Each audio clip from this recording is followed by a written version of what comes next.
R1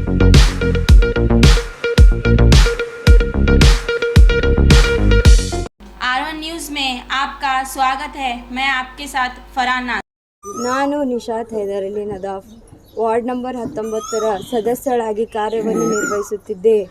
ನಿನ್ನೆ ಎಂದರೆ 6/5/2023 ಬೆಳಗ್ಗೆ ಸುಮಾರು 10:17ರಿಂದ 10:23 ನಾನು ಮತ್ತು ನನ್ನ ಗಂಡ ಮಹಾನಗರ ಪಾಲಿಕೆಯ ಕೆಲಸವನ್ನು ಮಾಡಲು ಮನೆಯಿಂದ ನಾನು BLDA ಕಾಲೇಜಿಗೆ ಹೋಗುವಾಗ ನನ್ನ ಗಂಡನ ಕಾರು ಮುಂದೆ, ಅವರ ಹಿಂದೆ ನಾನಿದ್ದೆ.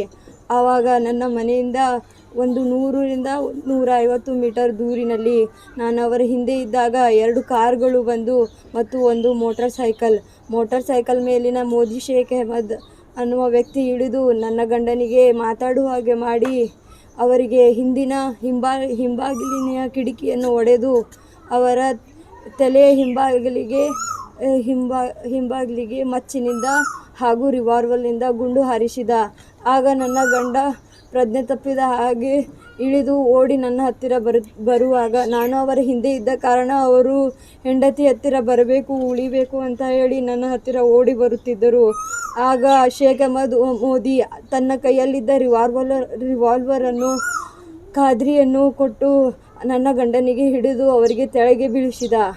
ಆಗ ಕಾರಿನಲ್ಲಿ ಇದ್ದ ಎಲ್ಲರೂ ಇಳಿದು ಅವರ ಜೊತೆ ಬಂದ ಎಲ್ಲರೂ ಇಳಿದು ಅವರಿಗೆ ರಿವಾಲ್ವರಿಂದ ಒತ್ತಿ ತಮ್ಮ ಎದೆಯ ಮೇಲೆ ಹೊಡೆದರು, ಗುಂಡನ್ನು ಹಾರಿಸಿದರು. 8ರಿಂದ 10 ಗುಂಡನ್ನು ಹಾರಿಸಿದರು. ಸ್ಪಾಟ್ ಮೇಲೆ ನನ್ನ ಗಂಡ ಉಸಿರು ಬಿಟ್ಟರು. ನಾನು ಓಡಿ ಹೋಗಿ ನೋಡಿದಾಗ ನನ್ನ ಗಂಡನ ಪಲ್ಸ್ ರೇಟು ಇರಲಿಲ್ಲ ಹಾಗೂ ಹಾರ್ಟ್ ರೇಟು ಇರಲಿಲ್ಲ. ಹಾಗಾಗಿ ನಾನು ಆ ಘಟನೆಯನ್ನು ನನ್ನ ಕಣ್ಣಾರೆ ನೋಡಿದ್ದೇನೆ. ಆಗ ಅಲ್ಲಿ ಇರುವ ಜನರು ಯಾರೆಂದರೆ ಶೇಖ್ ಅಹಮದ್ ಮೋದಿ, ಆದ ನಂತರ ಆಸಿಫುಲ್ಲಾ ಖಾದ್ರಿ, ಆಗ ವಾಜಿದ್ ಪೀರ ಹಾಗೂ ತನ್ವೀರ್ ಪೀರ ತಮ್ಮ ಕಾರಿನ ಬಳಿ ನಿಂತು ಹೊಡಿರಿ, ಅವನಿಗೆ ಬಿಡಬೇಡ್ರಿ, ಅವನಿಗೆ ಜೀವಂತ ಬಿಡಬೇಡ್ರಿ ಎಂದು ಕೂಗುತ್ತಿದ್ದರು. ಆಗ ನಾನು ನನ್ನ ಗಂಡನ ಹತ್ತಿರ ಬಂದಾಗ ಅವರು ಹಕ್ಕಿ ಬಿಕ್ಕಿಯಾಗಿ ಓಡಿ ಹೋದರು. ಅವರು ಆ ಸಮಯದಲ್ಲಿ ನನ್ನ ಗಂಡನಿಗೆ ಪೂರ ಸಾಯಿಸಿ ಬಿಟ್ಟಿದ್ದರು.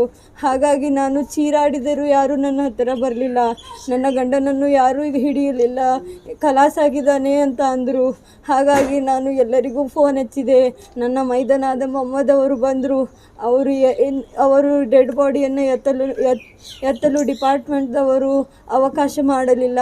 ಹಾಗಾಗಿ ನನ್ನ ಗಂಡ ಅಲ್ಲೇ ಸ್ಪಾಟ್ ಮೇಲೆ ಜೀವ ಬಿಟ್ಟರು.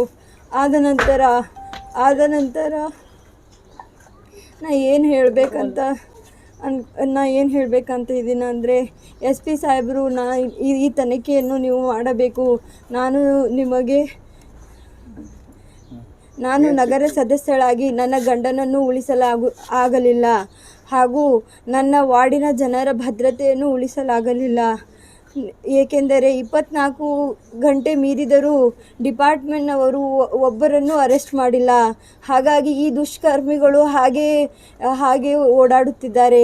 ಹೀಗಾಗಿ ನಾನು SP ಅವರಿಗೆ ತನಿಖೆ ಮಾಡುತ್ತೇನೆ, ಕಳಿಕಳಿಯಿಂದ ತನಿಖೆ ಮಾಡುತ್ತೇನೆ. ನನ್ನ ಗಂಡನ ಆರೋಪಿಗಳನ್ನು ಎಷ್ಟು ಬೇಗ ಆಗುತ್ತೆ ಅಷ್ಟು ಬೇಗ ಹಿಡಿದು ಅವರಿಗೆ ಕಠಿಣ ಶಿಕ್ಷೆಯನ್ನು ಕೊಡಬೇಕು ಅಂತ ನಾನು ಕಳಕಳಿಯಿಂದ ವಿನಂತಿ ಮಾಡುತ್ತೇನೆ. ಹಾಗೂ ನನ್ನ ಕುಟುಂಬದವರಿಗೆ ಅವರಿಂದ ನಮಗೆ ಜೀವದ ಅಪಘಾತ ಇದೆ. ಹಾಗಾಗಿ ನಾನು ಡಿಪಾರ್ಟ್ಮೆಂಟ್ನಲ್ಲಿ ಕಳಕಳಿಯಿಂದ ವಿನಂತಿಸುತ್ತೇನೆ, ನಮಗೆ ಪೊಲೀಸ್ ಪ್ರೊಟೆಕ್ಷನ್ ಕೊಡಿ. ಹಾಗೂ SP ಸಾಹೇಬರು ಮತ್ತು ಅವರ ಜೊತೆ ಇರುವ ಪೊಲೀಸ್ ಸಿಬ್ಬಂದಿಗಳು ಎಲ್ಲರೂ ಕೂಡಿ ನಮಗೆ ಸಹಾಯ ಮಾಡಿ, ಡಿಪಾರ್ಟ್ಮೆಂಟು ಎಲ್ಲರೂ ಕೂಡಿ ನಮಗೆ ಸಹಾಯ ಮಾಡಿ, ನಮಗೆ ನ್ಯಾಯ ದೊರಕಿಸಿಕೊಡಿ ಅಂತ ನಾನು ತಮ್ಮಲ್ಲಿ ಎಲ್ಲರಲ್ಲಿ ಕಳಕಳಿಯಿಂದ ವಿನಂತಿಸುತ್ತೇನೆ. ನಾನು ಈ ಮೀಡಿಯಾ ಮೂಲಕ ಹೇಳುವುದೇನೆಂದರೆ, ನನ್ನ ಗಂಡನಿಗೆ ನ್ಯಾಯ ಸಿಗಲಿ ಅಂತ ಹೇಳುತ್ತಿದ್ದೇನೆ. ನನಗೆ ಡಿಪಾರ್ಟ್ಮೆಂಟ್ ಸಹಾಯ ಮಾಡಲಿಲ್ಲ ಅಂದರೆ ಈ ಮೀಡಿಯಾದವರು ಎಲ್ಲರೂ ಕೂಡಿ ನನಗೆ ಸಹಾಯ ಮಾಡಿ ಅಂತ ಕಳಕಳಿಯಿಂದ ವಿನಂತಿಸುತ್ತೇನೆ.